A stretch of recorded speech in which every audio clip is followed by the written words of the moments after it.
Assalamualaikum warahmatullahi wabarakatuh.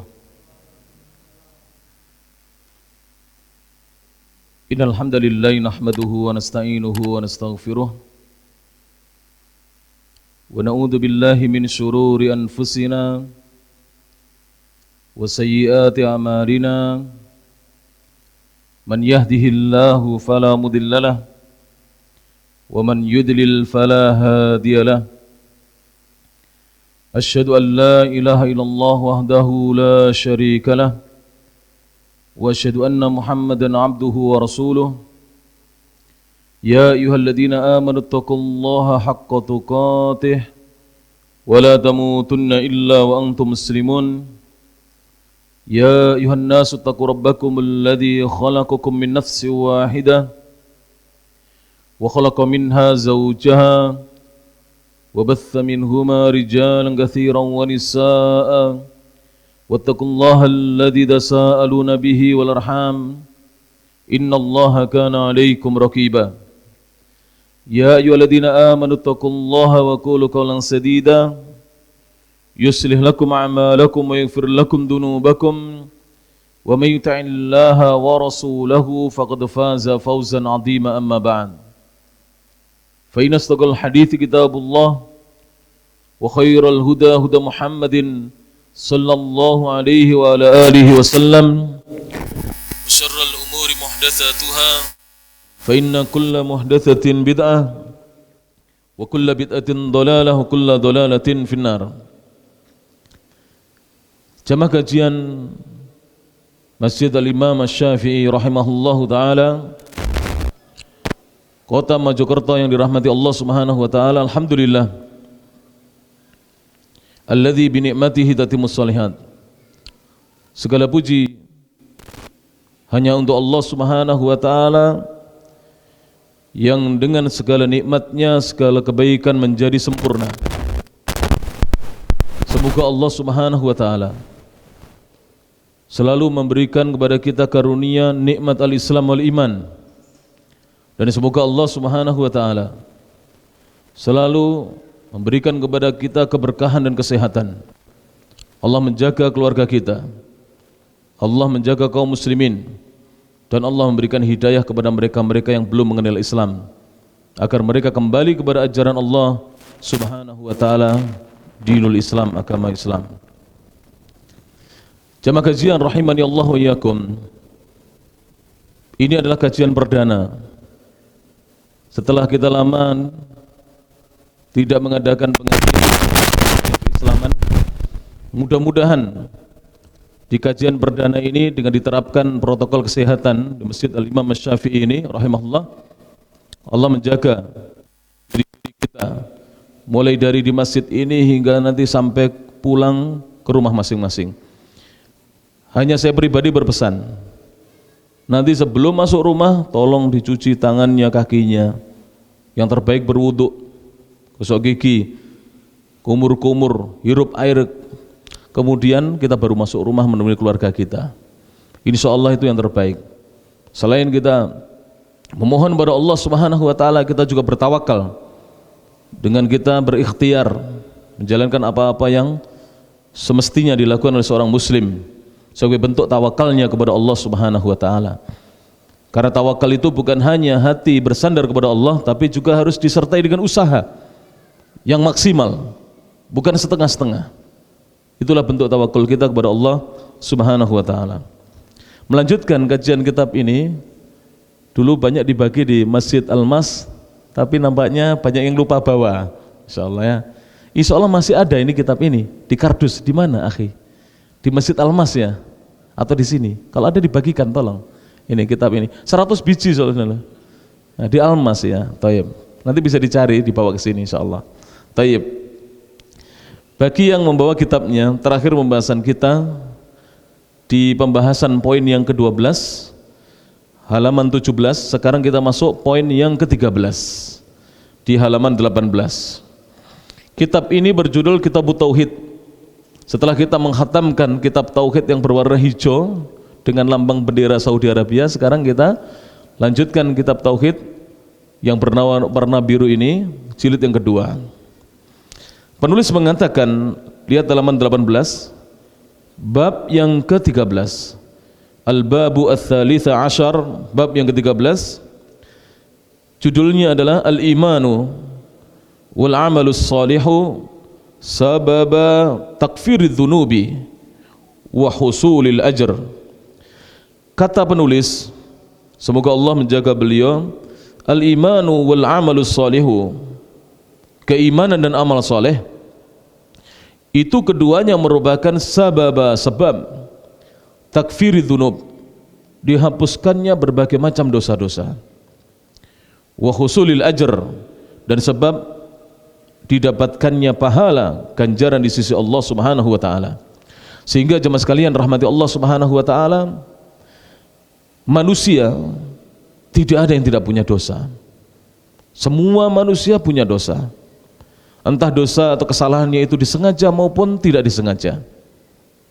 Namun manusia yang terbaik itu adalah apabila dia terlanjur berbuat dosa dan kesalahan, dia segera bertaubat, kembali ke jalan Allah Subhanahu wa taala.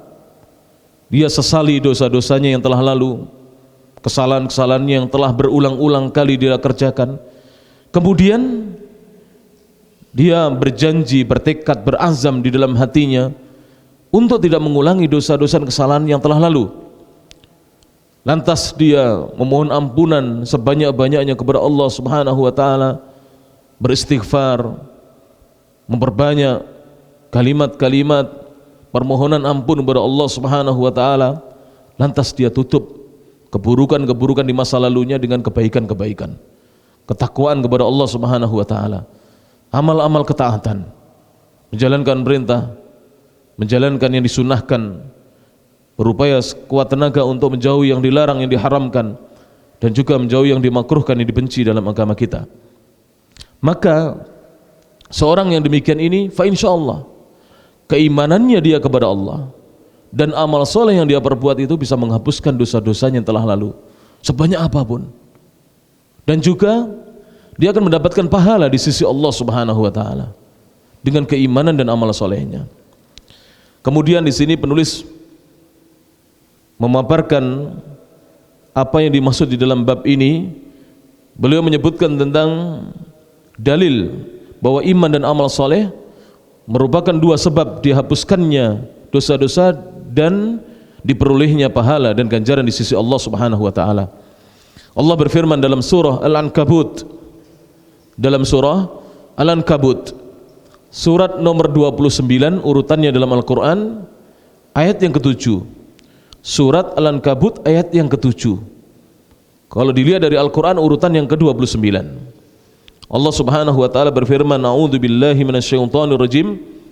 Qala ta'ala, berfirman Allah yang Maha Tinggi, walladzina amanu wa 'amilus solihati lanukaffiranna anhum sayyi'atihim wa lanajziyannahum ahsanal ladzi kanu ya'malun. Kata Allah Subhanahu wa taala, kita simak bersama. Allah menyatakan walladzina amanu, dan orang-orang yang beriman. Orang-orang yang beriman tentunya dengan keimanan yang benar. Dan sebagaimana kita ketahui bersama, arkanul iman sittah. Rukun iman itu ada 6. Adapun syu'abul iman, cabang-cabang dari keimanan itu lebih dari 60 atau lebih dari 70 sebagaimana disebutkan dalam hadis-hadis Nabi sallallahu alaihi wasallam. Beliau mengatakan di antara hadis yang menyebutkan tentang syu'abul iman, tentang cabang-cabang keimanan, bahwa iman itu kata Nabi, al-imanu bid'un wa sittuna syu'batan. Iman itu ada sekian dan 60 cabang. Jadi 60 sekian cabang. Para ulama membahas kata-kata bid'ah dalam bahasa Arab itu maknanya apa? Sebagian ulama mengatakan kata-kata bid'ah maknanya adalah hitungan dimulai dari 3 hingga 9, sehingga keimanan itu cabangnya ada 63 hingga 69 cabang. Wa fi riwayah, dalam sebuah riwayat yang lainnya, Nabi SAW menyatakan al-imanu bid'un was-sab'una, bukan was-sittuna tapi was-sab'una syu'batan. Iman itu ada 70 sekian cabang, 73 hingga 79 cabang.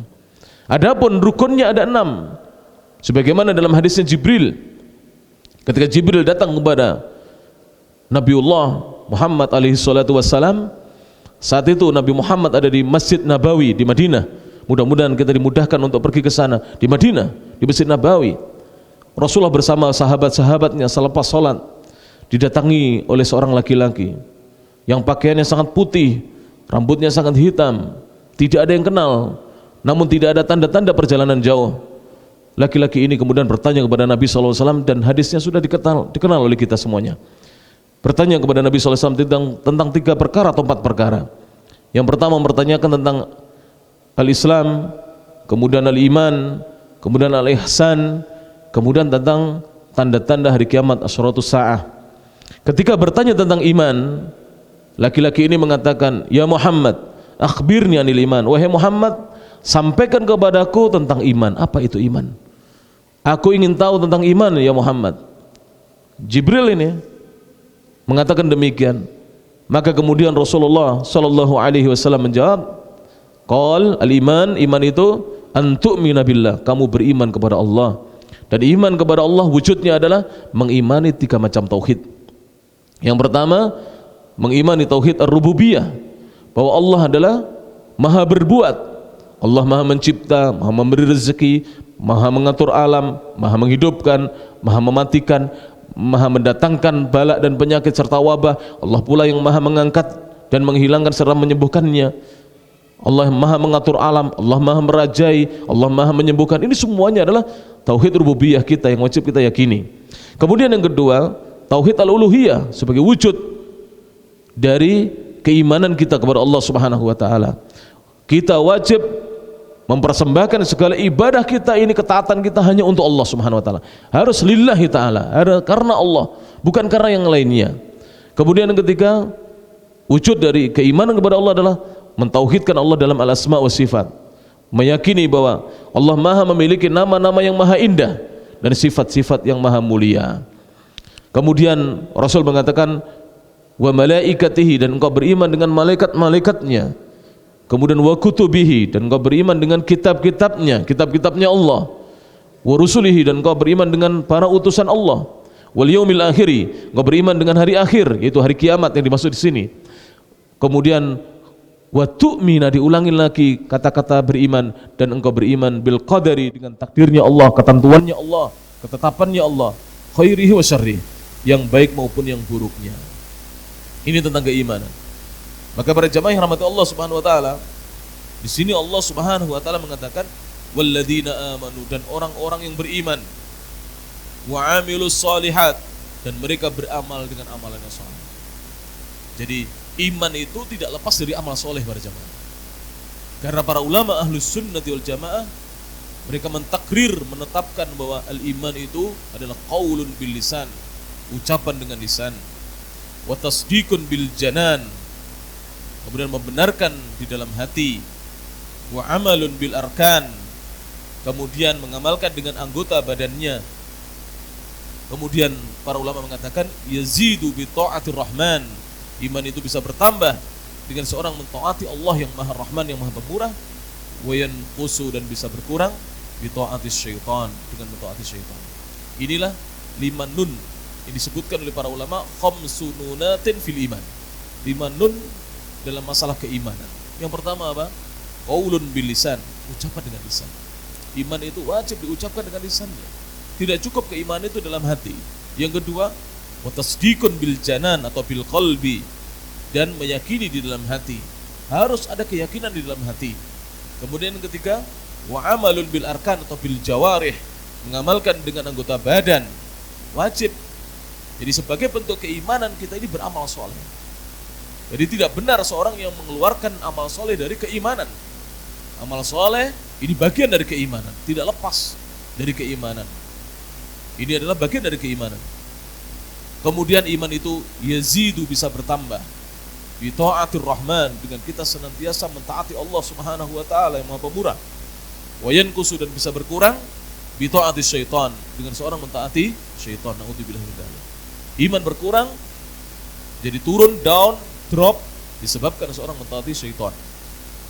Kemudian Allah mengatakan di ayat yang ke-7 dari surat Al-Ankabut tadi, kelanjutan ayatnya, lanukaffiranna anhum sayyi'atihim. Sungguh benar-benar kami akan hapuskan dari mereka sayyi'atihim, keburukan-keburukan mereka. Jadi seorang yang mau beriman, mereka-mereka yang mau beriman dan beramal soleh kepada Allah Subhanahu wa taala karena Allah, maka kami, kata Allah, akan hapuskan dari diri mereka keburukan-keburukan mereka, kejelekan-kejelekan mereka. Kemudian bukan hanya itu, tidak hanya kita diampuni dosa-dosa kita, kejelekan kita dihapuskan oleh Allah. Jadi asalnya kejelekan kita itu tertulis di catatan malaikat, tapi dihapus oleh Allah Ta'ala. Padahal kejelekan kita sangat banyak. Masing-masing kita punya kesalahan dan kekurangan serta dosa-dosa. Ini dihapus dengan kita beriman dan beramal soleh. Kemudian yang kedua, kata Allah, walanajziyannahum, dan sungguh benar-benar kami, kata Allah, akan memberikan balasan pahala kepada mereka yang mau beriman dan beramal soleh. Pahala yang bagaimana? Ahsanalladzi kanu ya'malun, lebih baik dibandingkan apa yang dahulu mereka perbuat. Dibandingkan yang dahulu mereka perbuat. Fa insyaallah, yang dari pertama mendengar anjuran instruksi pemerintah untuk tidak beribadah di masjid sampai kemudian hari ini beribadah di masjid atau kemarin baru beribadah di masjid, selama beribadah di rumah itu mendapatkan pahala. Lebih baik pahalanya dibanding apa yang kita kerjakan. Lebih baik karena kita beramalnya dasarnya apa? Iman kepada Allah Subhanahu wa taala. Diberi pahala lebih baik oleh Allah Subhanahu wa taala. Kita dengarkan berjamaah tafsiran dari ulama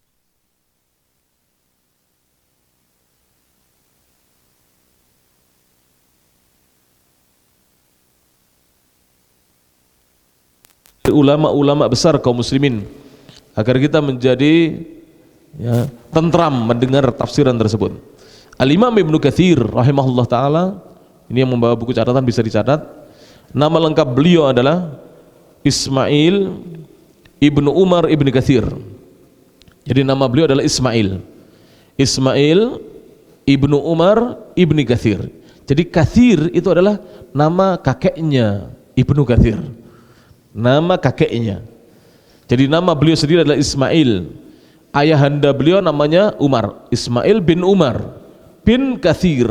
Jadi Katsir adalah kakeknya. Al-Qurashi Asy-Syafi'i. Beliau adalah seorang ulama dari suku Quraisy. Ini suku yang termulia di dalam Islam. Di dalam Islam, suku yang paling mulia adalah suku Quraisy. Karena di dalam Islam tidak boleh seorang menjadi khalifah kecuali dari Quraisy.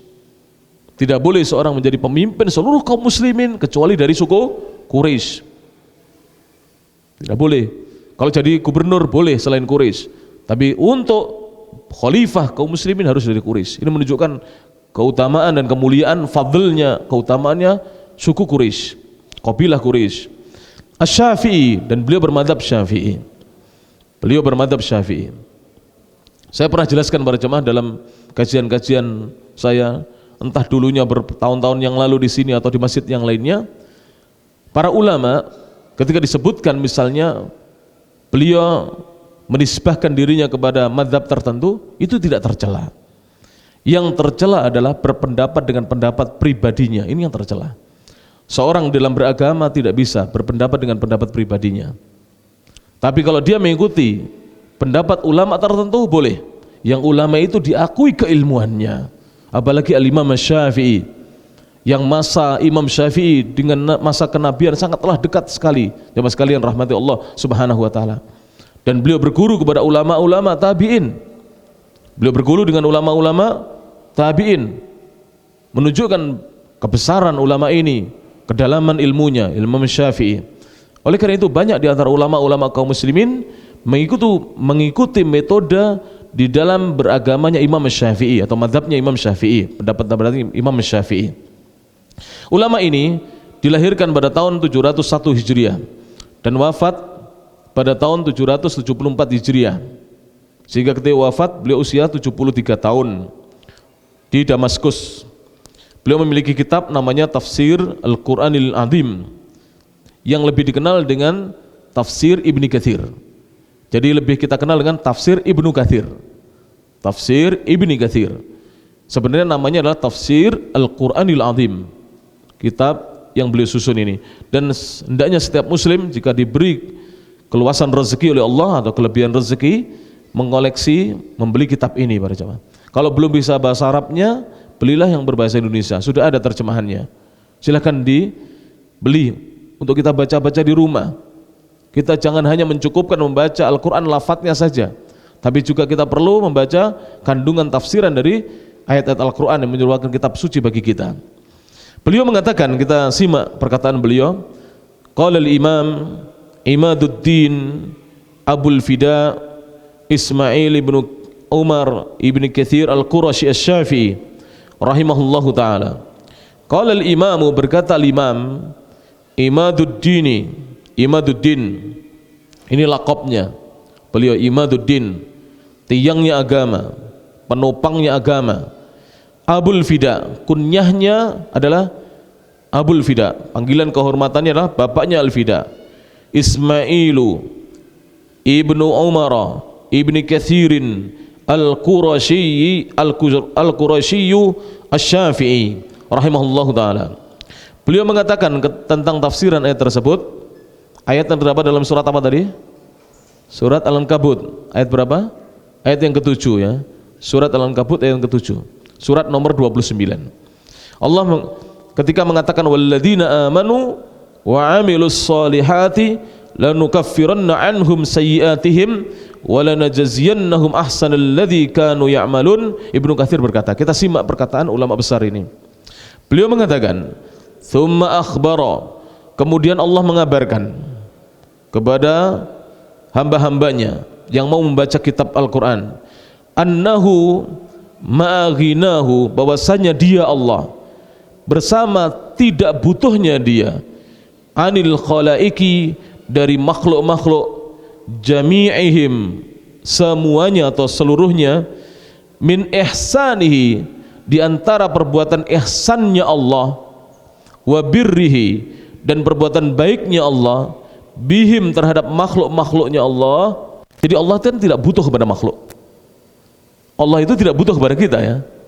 Allah tidak butuh kepada manusia, tidak butuh kepada malaikat, tidak butuh kepada jin ya, tidak butuh kepada makhluknya. Namun Allah itu memiliki perbuatan ihsan dan bir terhadap makhluk-makhluknya. Di antaranya apa? Yujazi, Allah memberikan pahala. Alladzina amanu, kepada orang-orang yang mau beriman, diberi pahala oleh Allah Subhanahu wa taala.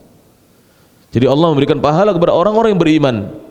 Wa amilus solihati, dan orang-orang yang mereka beramal soleh, iman dan amal soleh, diberi pahala oleh Allah Subhanahu wa taala. Bukan sekedar pahala biasa ini. Kata Ibnu Katsir, ahsanal jazai, dengan sebaik-baik, sebagus-bagus balasan pahala. Jadi jazaknya adalah sebaik-baik pahala. Mohon maaf, ana diberi misalnya minuman aqua di sini. Ana mengucapkan kepada panitia, syukron akhi, jazakallah khairan. Tapi ana tidak memberi apa-apa. Ada orang diberi, dia balas memberi. Tapi Allah, para jemaah rahmati Allah SWT, tidak kita beri. Tapi Allah memberi balasan sebanyak-banyaknya kepada kita ketika kita mau beriman dan beramal soleh kepada Allah Subhanahu wa taala. Karena Allah Subhanahu wa taala. Wa huwa, kemudian beliau mengatakan, dan dia Allah, annahu yukaffiru anhum, sesungguhnya dia Allah menggugurkan dari mereka, menghapuskan dari mereka, aswa'alladzi amilu, yang paling buruk dari apa yang mereka perbuat. Jadi paling buruknya perbuatan mereka, dosanya dihapus oleh Allah Subhanahu wa taala.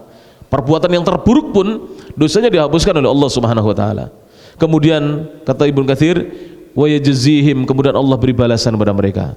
Ajrahum, dari pahala untuk mereka, ganjaran mereka, bi ahsani ma kanu ya'malun, dengan yang lebih baik dari apa yang dahulu mereka perbuat. Jadi nanti pahala akhirat itu lebih baik daripada apa yang kita perbuat, apa yang kita sangka dari pahala yang kita terima di sisi Allah Subhanahu wa taala. Karena disebutkan dalam hadis, tapi tidak disebutkan oleh penulis di sini, bahwa pahala itu nanti akan ditarbiyah oleh Allah. Tahu ditarbiyah? Dipelihara oleh Allah. Jadi pahala itu dipelihara oleh Allah. Seperti salah seorang di antara kalian, kata Nabi, memelihara anak kudanya. Jadi kalau misalnya antum dapat, kalau di sini kan jarang ya pelihara kuda kalau di Arab. Kalau di sini pelihara sapi, dapat anak sapinya pedet baru lahir, itu akan dipelihara sebaik-baiknya sampai anak sapi ini menjadi besar, dewasa, supaya bisa dijual, dikomersialkan. Demikianlah pahala di sisi Allah Subhanahu wa taala. Jadi pahala yang kita dapatkan nanti itu sebenarnya kecil, tapi ditarbiyah, dipelihara oleh Allah sampai diberikan nanti sebaik-baik pahala. Kalau seandainya diberikan di akhirat adalah sebaik-baik pahala. Oleh karena itu para jemaah yang dirahmati Allah Subhanahu wa taala, seorang muslim dalam kehidupan dunia yang singkat ini, dia tidak hanya mencari hasanah di dunia, tapi yang lebih dari itu dia mencari hasanah di akhirat. Hasanah di dunia ini kita rasakan seberapa lama sih? Antum punya kendaraan sekarang, umur 40 bisa beli misalnya Fortuner. Berapa lama antum merasakan Fortuner antum? 20 tahun ya? Sampai usia 60, 65 sudah boyoknya nggak bisa diajak pergi jauh-jauh. Ibu saya, anak ajak pergi dulu, katanya, "Le, kamu kalau punya mobil ibu diajak kemana gitu." Setelah ada kendaraan udah 5, beliau bilang nggak kuat jauh-jauh pergi. Coba, itulah kehidupan manusia di dunia ini. Hasanah yang kita dapatkan di dunia ini, jika tidak diberi barokah oleh Allah, tidak menjadi kebaikan nanti di akhirat, justru menjadi petaka di akhirat kelak, karena kita tidak bisa mensyukuri nikmat-nikmat yang Allah berikan kepada kita di dunia ini. Maka dari itu, ini indah sekali apa yang dikatakan oleh Al-Imam Ibnu Katsir ketika menafsirkan ayat tersebut. Kita dengarkan, belum selesai tafsirannya. Beliau mengatakan, fayaqbalul qalila, maka Allah maha menerima yang sedikit minal hasanati, dari kebaikan-kebaikan yang diperbuat oleh hambanya. Walaupun amal kita sedikit, diterima oleh Allah Subhanahu wa taala. Itulah Allah Subhanahu wa taala. Kita kadang-kadang ya, datang seorang ke rumah kita dikasih sesuatu yang sedikit. Kadang-kadang kita ini malah berbicara tidak baik. Lebih baik kita nggak dikasih ya, daripada kita diberi sesuatu yang sedikit, yang bahasa Jawanya gak memper gitu loh. Oh, panganan kok ini dikasih ngaku gitu. Itu malah berkomentar tidak baik. Subhanallah berjemaah. Tapi Allah, amalan kita yang sedikit diterima oleh Allah Subhanahu wa taala. Walaupun sedikit, Allah menerimanya, dan Allah memberi balasan lebih baik daripada apa yang kita duga sebelumnya. Kemudian withibu alaiha, dan Allah memberikan pahala atas kebaikan-kebaikan yang sedikit tersebut. Kemudian beliau mengatakan, wal wahidatu, satu kebaikan yang diperbuat oleh hamba Allah di dunia, bi asyri amsalihha, diberi pahala 10 kali lipat dari kebaikan tersebut, ila sab'i mi'ati dhi'fin, sampai 700 kali lipat. Jadi bukan hanya 10 kali lipat, sampai 700 kali lipat. Wa yajzi, dan Allah memberikan balasan ala sayyi'ah, atas keburukan atau kejelekan, bimithliha, hanya dengan semisalnya. Seandainya seandainya keburukan manusia itu diberi balasan disebabkan dia tidak beramal soleh dan tidak beriman kepada Allah dan tidak memohon ampunan kepada Allah, diberi balasan keburukannya, maka hanya dibalas 1. Tapi kebaikannya dilipat gandakan sampai 700 kali lipat oleh Allah Subhanahu wa taala. Wa ya'fu, bahkan terkadang Allah itu mengampuni, atau ya'fu, Allah mengampuni. Wa yasfahu, dan Allah memaafkan. Kama qala ta'ala, sebagaimana firman Allah Subhanahu wa taala. Jadi kadang-kadang keburukan itu diampuni dan dimaafkan oleh Allah Subhanahu wa taala. Allah berfirman dalam surah An-Nisa ayat yang ke-40. Dan An-Nisa adalah surat nomor 4 urutannya dalam Al-Qur'an. Allah menyatakan, innallaha la yadhlimu mithqala dzarrah, sesungguhnya Allah tidak mendolimi hambanya walaupun mithqala, seberat dzarrah. Dzarrah menurut ulama salaf adalah an-namlah saghirah. Tahu an-namlah? Semut. Seekor semut as-saghirah yang sangat kecil. Itu dzarrah menurut para ulama salaf. Kalau ulama-ulama belakangan ada yang mengartikan sebiji sawi, ada yang mengartikan atom yang sangat kecil. Jadi walaupun amalan kita di sisi Allah hanya seberat biji sawi, seberat atom atau seberat semut kecil, Allah tidak akan mendolimi hambanya. Kemudian Allah berfirman, wa in taku hasanatan yudha'ifha, jika amal itu adalah dzarrah, itu adalah kebaikan, satu hasanah, kebaikan, yudhaifha, maka Allah melipat gandakannya, pahalanya dilipat gandakan. Wa yu'ti min ladunhu, dan Allah datangkan dari sisinya ajran azima, pahala yang sangat besar di sisi Allah Subhanahu wa taala. Itulah nanti yang akan didapatkan oleh orang-orang yang beriman. Para jamaah yang rahmati Allah Subhanahu wa taala. Ini tadi tentang iman dan amal soleh, itu bisa menghapuskan kesalahan-kesalahan hamba-hamba Allah, yang tentunya kesalahan kita tidak sedikit, banyak sekali, dan juga bisa mendatangkan pahala di sisi Allah yang lebih baik daripada yang kita perbuat. Bab berikutnya, lihat di halaman 19 yang bawa kitabnya ya, kitab ini ya. Di bab yang berikutnya, al-babu ar-rabi'a asyara, bab yang ke-14, ar-rabi'a asyar. Penulis mengatakan ada kekurangan di situ, nanti tolong ditambahkan di cetakan yang lama ada kekurangan. Gak tahu yang saya bawa kemarin itu cetakan yang baru atau yang lama. Nanti kalau kurang tolong ditambahkan, dituliskan ya. Judulnya adalah al-imanu, iman, keimanan, wal amalus sholihu, dan amal soleh itu adalah sababal hidayati, sebab hidayah. Kemudian tambahkan wadukhulil jannati, dan sebab masuk surga. Kurang dukhul, tambahkan dukhul.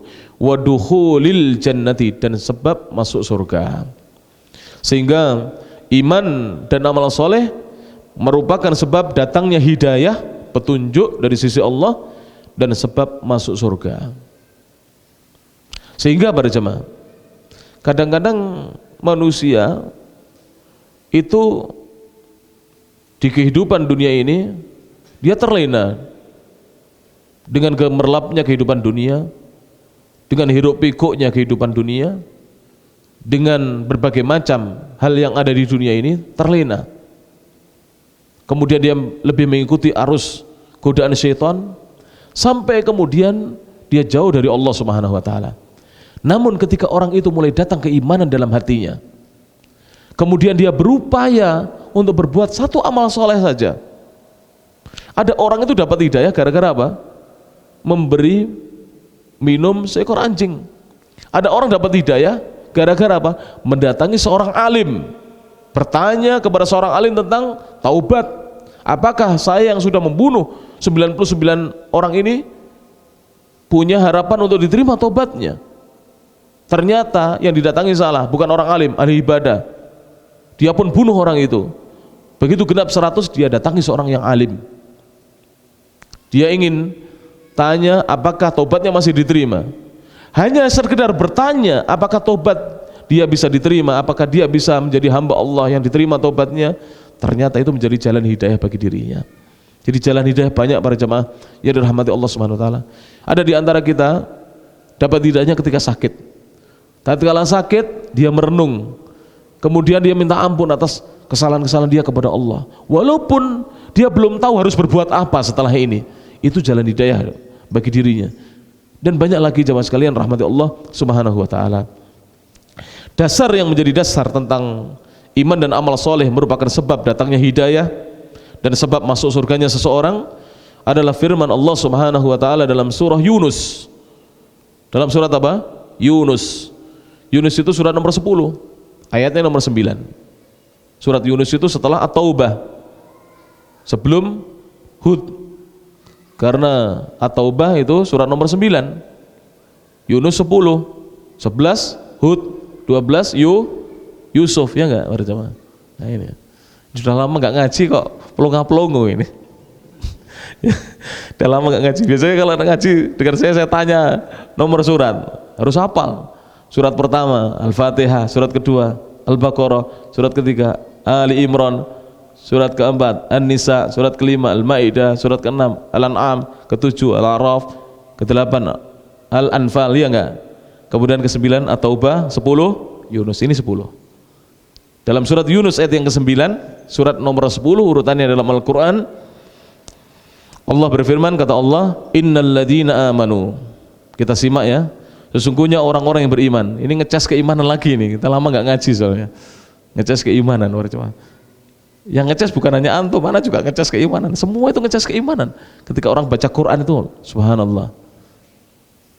Dan Dan ada orang itu dapat hidayah hanya sekedar dengar Al-Quran dan dia tidak paham isinya, dapat hidayah. Ada seorang dari Bali, dia cerita dapat hidayahnya itu dengar Al-Quran gak paham isinya. Nah, ini dapat hidayah berjamaah. Dan saya juga dapat cerita seperti itu. Kemudian kata Allah, innal ladzina amanu, sungguhnya orang-orang yang beriman, wa amilus shalihat, dan mereka beramal amalan yang baik, yang soleh. Amal soleh itu kata para ulama adalah amal yang ada dasar tuntunannya dari Allah maupun Rasulnya sallallahu alaihi wasallam, itu baru dikatakan amal soleh. Maka dari itu, kalau kita masih melakukan amal-amal yang tidak ada dasar tuntunannya, tinggalkan. Jangan kita pertahankan amal itu, walaupun orang banyak mengerjakan. Karena pahala itu bukan dari orang, bukan dari manusia, dari Allah Subhanahu wa taala.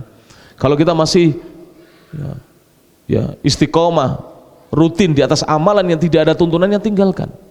Kita berpindah kepada ada amalan yang ada tuntunannya. Walaupun amalan itu kita perbuat hanya sedikit atau mungkin jarang-jarang kita perbuat, jika ada tuntunannya, itu tadi pahalanya sudah kita sebutkan dalilnya.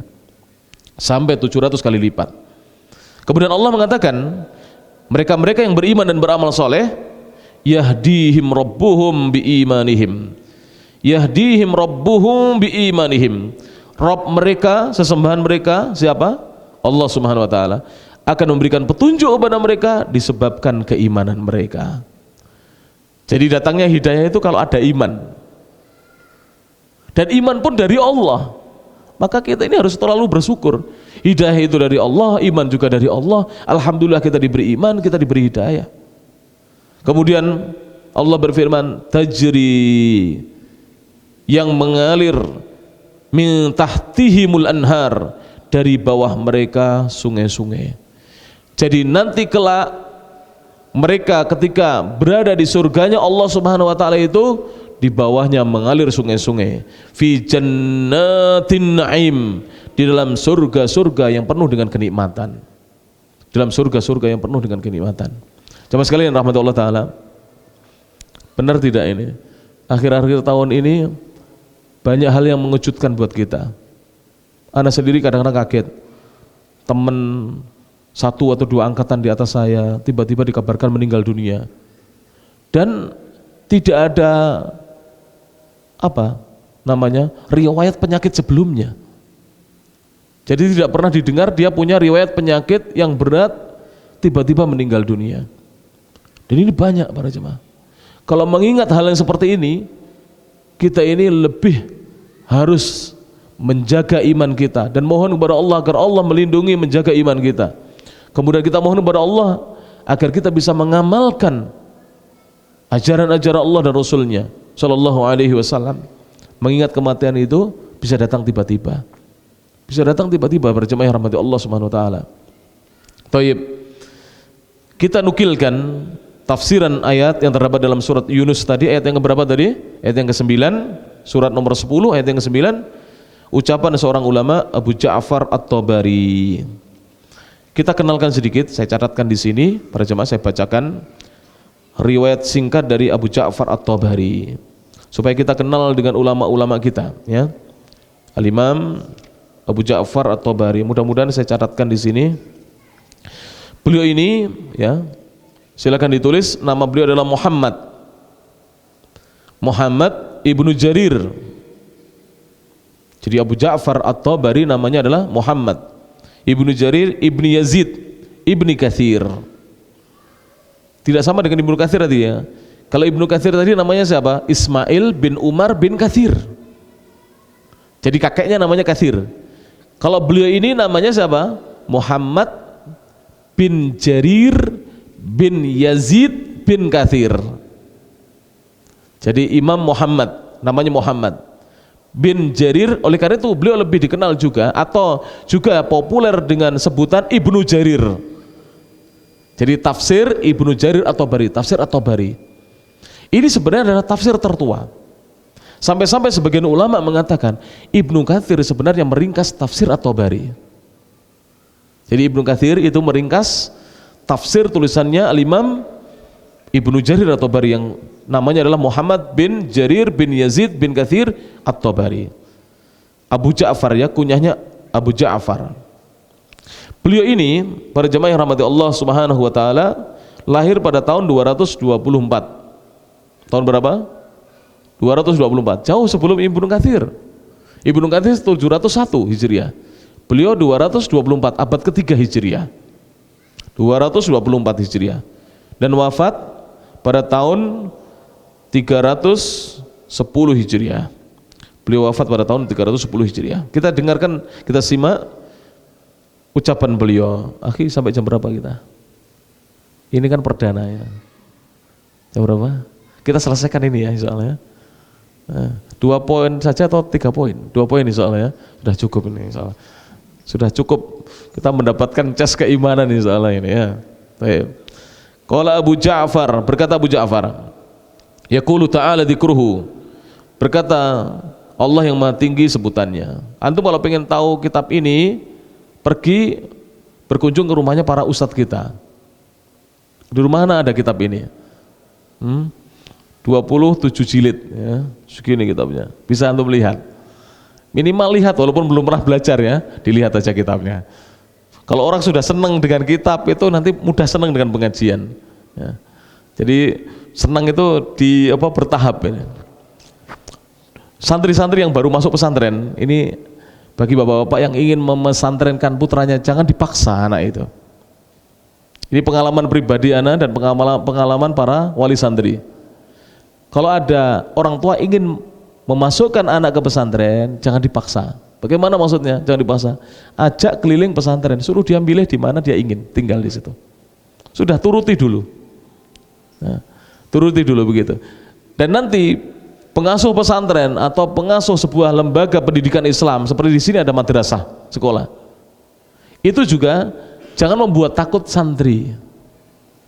Misalnya dia dari TK belum punya hafalan Quran, surat An-Naba sampai An-Nas belum hafal, juz 30 belum hafal, juz Amma belum hafal, biar saja ya, masuk sini biar.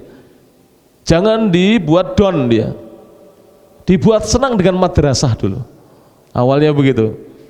Para ulama itu sering begitu dalam pengajian-pengajian ini, dibuat senang dengan kitab.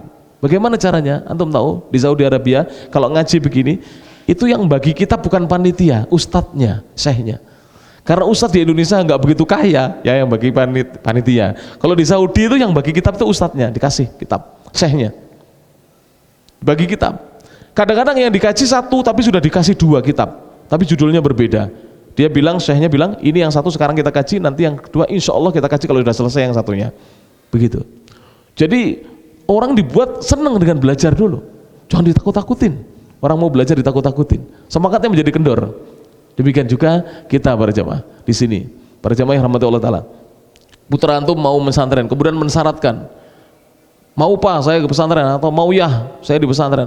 Pokok harus sehari saya sangunya 20.000. Biasanya nggak pernah 20.000. Biasanya sekolah biasa berapa misalnya 5.000 atau 10.000. Minta 20, turuti saja dulu. Yang penting dia sudah mau belajar agama.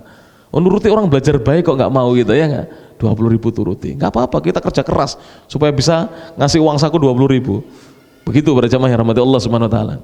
Abu Ja'far mengatakan, dengarkan ini ucapan beliau, innal ladzina amanu, sesungguhnya orang-orang yang beriman, wa amilus shalihat, dan mereka beramal amalan yang soleh. Amal soleh tadi apa? Amalan yang ada dasar tuntunannya, bukan amalan yang tanpa dasar. Ini amal soleh.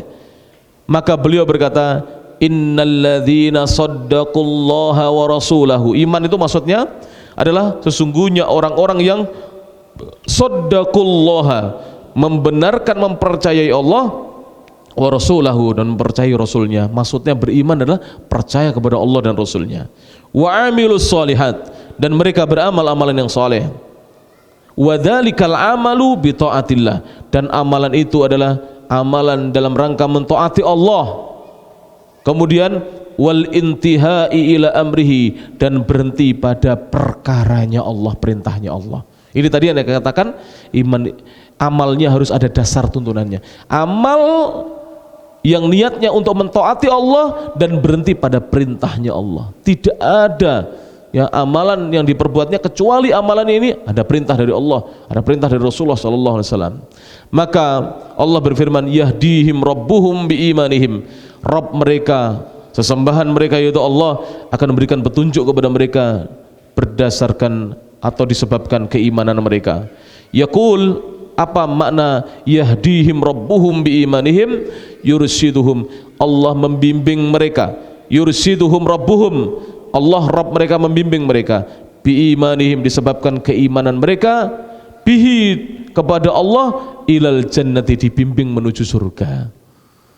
Jadi seorang yang mau beriman dan beramal soleh itu oleh Allah dibimbing menuju surga. Syaratnya apa? Imannya benar, amalnya soleh, amarnya ada dasar tuntunannya, maka dibimbing oleh Allah menuju mana? Menuju surganya Allah Subhanahu wa taala. Para jemaah yang rahmati Allah Subhanahu wa taala, tadi saya berbicara sudah ada 1 jam, ikhwan? Ada ya kira-kira? Ada di situ biasanya. Berapa menit? Berapa? 47. Sudah lewat. Jatuh jam pelajaran itu 45 menit. Lebih dari 45 menit konsentrasi buyar. Makanya nggak ada. Antum cari sekolah-sekolah ada 60 menit sekolah, nggak ada 45 menit. Anak ngajar di pesantren 1 jamnya berapa? 35 menit, maksimal 40 menit. Karena lebih dari itu secara psikologi nafsiyah sudah buyar konsentrasinya ya. Insyaallah demikian. Kita buka tanya jawab saja. Ya, silakan yang mau bertanya, jika bisa dijawab akan kita jawab insyaallah sebagai kajian perdana cukup ini ya, supaya yang di rumah tidak angen-angen kuntur-kuntur bapak-bapak ini segera kuntur, jangan lupa cuci tangan dulu. Kalau belum ada keran di depan, istri sekarang di SMSD bawa timba sama gayung di depan, taruh depan rumah. Iya, biasakan begitu ini. Jadi ini ada wabah, ini pelajaran buat kita supaya menjaga gitu ya, kebersihan. Selama ini kita nggak terlalu menjaga kebersihan. Bahkan di antara kita ini nggak mendidik anak-anak kalau mau tidur itu berwudu dulu. Banyak anak-anak kita itu tidur kakinya hitam itu di kasur. Akhirnya umiknya sering uring-uringan. 3 hari baru diganti spraynya sudah coklat semuanya. Ya, dibiasakan demikian para jemaah. Wallahu a'lam bishawab. Jika ada pertanyaan silahkan ya. Ada pertanyaan para jemaah? Kalau tidak ada saya tanya. Kalau tidak ada yang bertanya ditanya balik. Tayyib. Tidak ada? Tayyib. Kalau tidak ada saya tanya. Iman kepada Allah mengandung 3 unsur keimanan, apa itu? Iman kepada tauhid rububiyahnya. Jadi mentauhidkan Allah dalam rububiyahnya Allah. Kemudian yang kedua dalam uluhiyahnya Allah, dan yang ketiga dalam apa? Asma dan sifatnya Allah. Insya Allah kalau kita memahami 3 unsur keimanan ini dalam pelajaran tauhid ya, masuk dalam keimanan. Karena tauhid itu babnya masuk iman. Jadi begini para jemaah, di dalam agama Islam itu ada pelajaran tauhid, ada pelajaran akidah, tahu nggak? Itu adalah babnya masuk dalam keimanan. Jadi iman itu di dalamnya ada tauhid, ada akidah. Akidah itu penjabaran dari su'abul iman. Kalau antum belajar akidah ya, akidah itu penjabaran dari su'abul iman, penjabaran dari cabang-cabang keimanan. Jadi iman kepada Allah itu nanti cabangnya banyak. Unsur pendukungnya tadi 3 itu. Kalau antum sudah paham 3 itu luar biasa para jemaah. Nah, setelah kita belajar tauhid semacam ini, dilanjutkan belajar akidah. Insyaallah taala nanti akan kita kaji kitab akidah di sini insyaallah taala. Ya, saya sudah menuliskan kitab akidah yang rinci mulai dari rukun iman yang pertama, rukun iman yang kedua sampai rukun iman yang terakhir. Insyaallah taala demikian. Kita kaji supaya kita memahami akidah Islam. Jadi kalau kita meninggal iman kita benar, ibadah kita benar, insyaallah apa yang kita harapkan dari janji-janji Allah akan diwujudkan oleh Allah Subhanahu wa taala. Terima kasih. Jazakumullah khairan atas segala perhatiannya. Matur nuwun sangat.